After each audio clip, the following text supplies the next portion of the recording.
Our report clearly shows that political targeting at the IRS resulted from a number of bad decisions made by a number of different officials. However, as of yet, very few of these individuals have been held accountable, while others have since received bonuses and even promotions. The situation described by the Inspector General in his May 2013 report should never have happened, and we are doing everything possible to ensure that the mistakes referenced in the IG's report and reflected in the committee's bipartisan report do not happen again. I don't see how anybody can say that, these are just mistakes. If you look at what Lois Lerner did and a raft of others who were with her, it was a lot more than just mistakes. It was wrong, and it was deliberately wrong.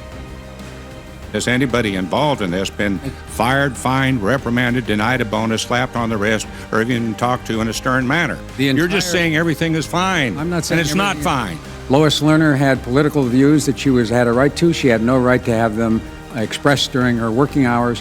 In the IRS, an agency in the federal government with amazing power of intimidation, there was, has been, and hopefully no longer is, a culture of discrimination.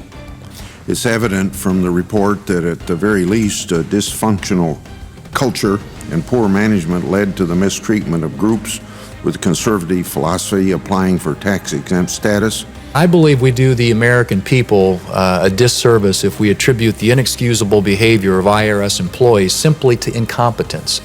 To do so would ignore the fundamental problem at hand, the fact that the culture at the IRS allowed employees to believe that they could let their personal political views guide how they treated taxpayers.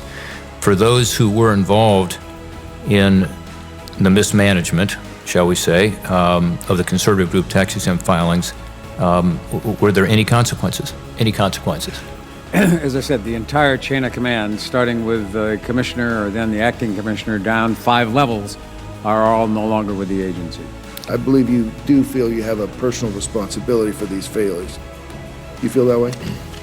I certainly am responsible for everything that goes on in this organization. I've told employees that there's a problem, it's my problem. If somebody's made a mistake, it's my mistake, and I'm comfortable being in charge with that.